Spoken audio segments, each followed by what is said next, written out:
All right, Schlockmeister fans, here's an obscure one for you. Andy Griffith and John Ritter, Gramps. Let's check it out. Our movie starts out with Jack Magruder, kindly old Andy Griffith, reminiscing over an old photo.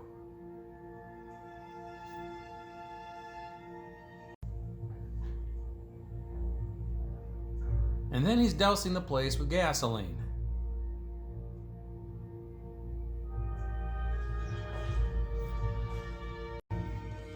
He lights a match. The place goes up. And Jack drives away.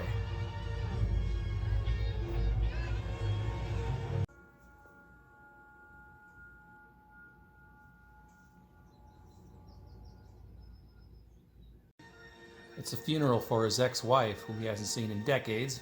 Hasn't seen his son, John Ritter, in decades either. Because Jack was a bit of an asshole back in the day. Clark,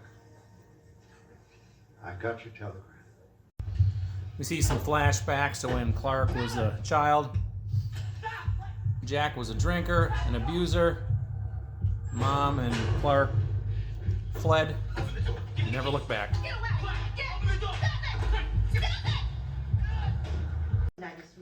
They invite him to the reception, and Hi, Matthew. he stays a while. Your grandfather said good night to you. Night. Matthew. Yeah, I like my whiskey a little too much. I lost your mother because of it. I lost you. Drinking, traveling. You can line out. He appears to be a changed man, so they let him stay a while.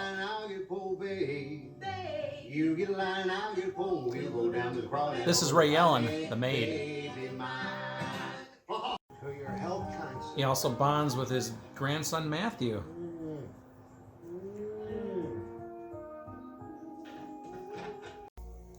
Then he finds a photo of his ex-wife. Be right there. Can't have this one, Alice. This was mine. You know, this man can't Everybody seems to love Jack. go hunting with it. That's because the regulars are either too old or dead. I'd love to. Great! Clark, where have you been keeping this guy? Back from New York. Apparently she had a fling with somebody, co-worker, long ago. Not too long I ago. see. I thought you should know. And he's come back to town. He's working in another department, so I I won't have. thought your affair with Simon was behind us. It wasn't an affair. It's on Matthew. Are you kidding? Matthew's crazy about it. I know. And grandfathers like to indulge their grandchildren, but Clark, Matthew is eating sugar when he's not supposed to. Oh, come on, Betsy, lighten up. Who cares? Sugar. I'll be going home tomorrow. No, Gramps. You all been real nice. I don't know when I've had a time like this, but it's best not to overstay your welcome. Folks won't invite you back. You're not overstaying your welcome, Dad. We love having you here. Well, next thing you know, Ray Ellen gets attacked by an unseen assailant. Any guesses on who that assailant is? Her legs are broken. She's going to be out of action for a while. People cook, but I do enjoy being with Matthew and all of them. And there's nothing back home that can't wait. Well, what I'm saying is, if I can be of any help to you, I'd be glad to stay for a while. Kenny, Mom, please, Kenny. I am very upset with you, Jack. Why? I didn't know you were taking Matthew fishing today, We'll let you know. but he had plans to go to the circus with his grandfather. I'm his grandfather. Well, he stops by Betsy's office to spy on her a little bit and sees that she has lunch set up with Simon, the guy who she had the brief fling with. He's been pushing her for a lunch date. Congrats. So they go to lunch. He just wanted to tell her that he's getting married. I just wanted you to know that my coming back here had nothing to do with us. Simon, there is no us. I just wanted you to know. Well, I'm happy for you. I really am. And guess what? Hello, Betsy. Honey. Clark. He decided to take Clark to lunch that day at the same restaurant. Simon Farrader. Jack Magruder. Not a coincidence. No, thanks. I'm sure you two have business to discuss. Well, actually... Later on, he's digging in her purse. What's he up to? I'm sure it's nothing good. Nice. He hires a hooker, checks her into this hotel, and puts it under Betsy's name. Oh, I'm just playing a little joke on a friend. He left something of hers at the hotel, what he took out of that bag, and then he calls the hotel to say, can you mail it back to us here? Not sure why he's putting money in there, but whatever. And when the mail comes with her personal effects on there, it comes from the hotel, and it's made out to her. And now he thinks she was at a hotel with somebody. Name. Honey, you have got to stop this. Oh, I've got to stop Yes, this. there is Okay, nothing I've gotta going stop on here. this. This is all some kind of crazy mistake. Okay, well, I'm just your stupid husband. Then take me through this again so I understand, all right? Your address book sort of floated to the Corey house by itself. Not by itself, it took along the raincoat. The one... Before I came here. Her dad then does some investigating on his own. It's a very small town, mister. After a while, He goes you to get the hotel. all the working girl. Tell me, do you know her name or her real name? Maybe. Speaking to themselves. The two of them go hunting We're coming. once he figures out what Gramps is doing. Jack, I wanted to talk to you about what's been going on with Clark and Betsy. I know it's a sad business. You know, as a lawyer, I spent a good part of my life brokering conflicts between people. And I've always been astounded at the lengths people will go to inflict pain on one another. But no matter how extraordinary those lengths might sometimes be, the basic logic behind what people do is clear to me. The things that motivate people, greed and lust and rage, they're basic, they're universal. I've got to admit, Jack, what you've done really stumps me. I let that horrible wife take my son from me. There ain't no son of a bitch gonna come between me and my grandson. Put that gun down, Jack. Put it down!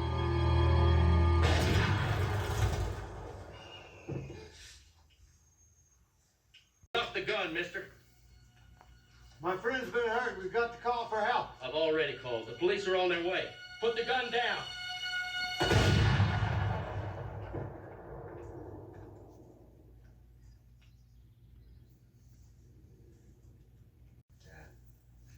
Those boys, they saw everything. Oh, there's just a couple of kids. And the rest of it?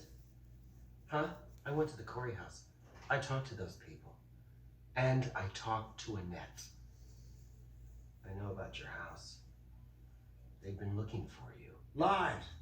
Lies. Nothing Stop but it, lies. Dad! Will you just stop it? I told Matthew anything yet. You're not taking my grandson from me, Clark. Not you, not anybody. You got that? So the police are guarding Jack's room now because he's wanted for murder. He's going to escape. Gramps immediately goes to Clark's home with the intent of kidnapping Matthew. Mom said it's okay. Come on, let's celebrate. Gramps is back and he's never gonna leave you again. Mama's in the hospital, but she'll be okay. We've got to get Matthew back. Doctors say you have a fractured skull and you've got to stay here for a couple more days. The police are looking for him, but Clark knows right where he is going to be. Dad? Dad's here.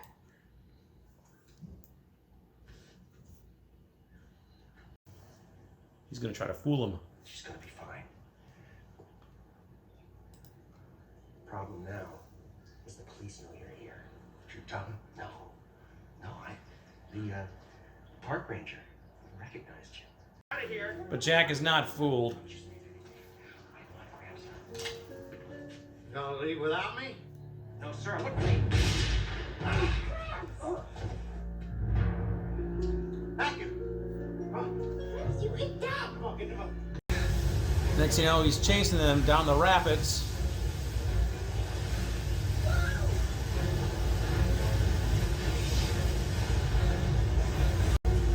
They capsize, Jack is able to rescue Matthew. I'm sorry, Clark is able to rescue Matthew. Now listen, I want you to sit here, wait for me, okay? Gramps is clinging to a branch by a waterfall. He's trying to help him up, but instead Gramps is trying to pull him in, so they both go over.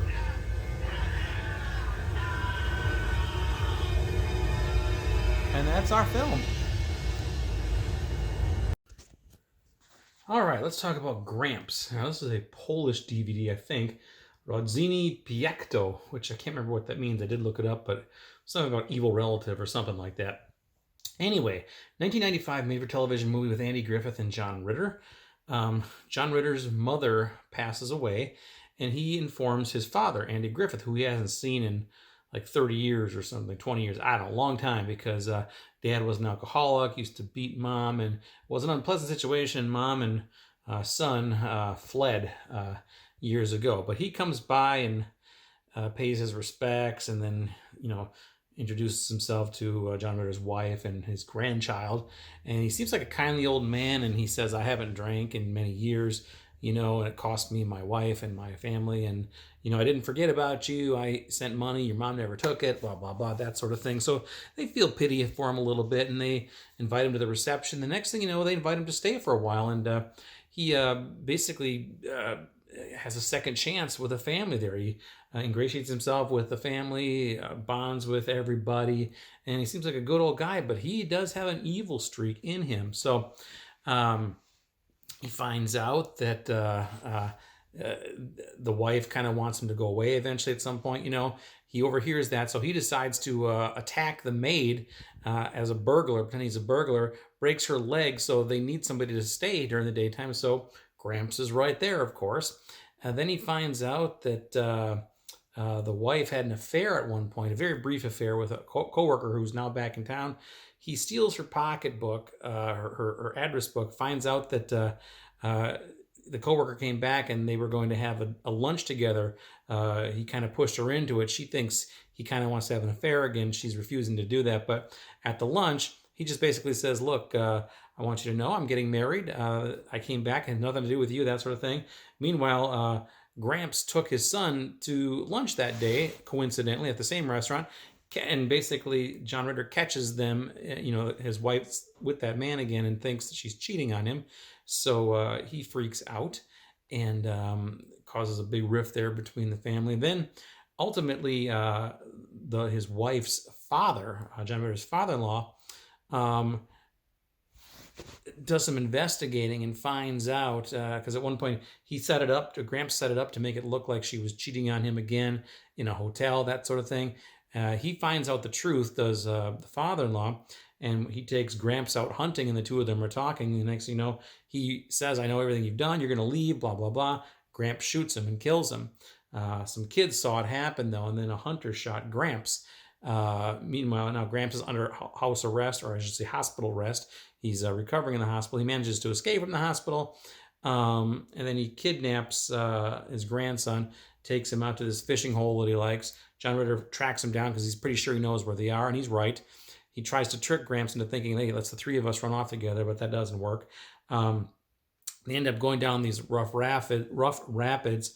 John Ritter saves his son, gets him out of the water. Gramps is stuck on this vine, and he's trying to rescue his father from going over the waterfall. And then Gramps decides to try to pull John Ritter in too. And then he just kind of lets go, and then he goes over the waterfall and dies, and that's how our movie ends. So that is Gramps, made for television, 1995, a definite departure from the kindly old Andy Griffith that we all knew and loved. Only one other movie I saw that had Andy Griffith as a bad guy, that was a movie called Savages, also made for television from about 1974 or so. It's also another movie I have in my collection, but it's not available on DVD. I should review that one at some point, but yeah. Definitely a departure for Andy Griffith. But you know what? It wasn't a bad film. It really wasn't. It's just nothing great special about it, but it was pretty entertaining. The cast is well done, and yeah, I got nothing bad to say about it. So there you go. It's not available in this country on DVD. It might be available on DVD in Australia under the title Relative Fear. I'm not 100% sure about it, but it's definitely available in Poland under that title, Rodziny Piekto. So I will leave a link to that if there is a link on Amazon for it. But yeah, you should definitely check this out. It's pretty decent. I enjoyed it. So check it out. Leave some comments. Let me know what you think about Gramps. Watch it. Bye. Anybody else seen Gramps beside me?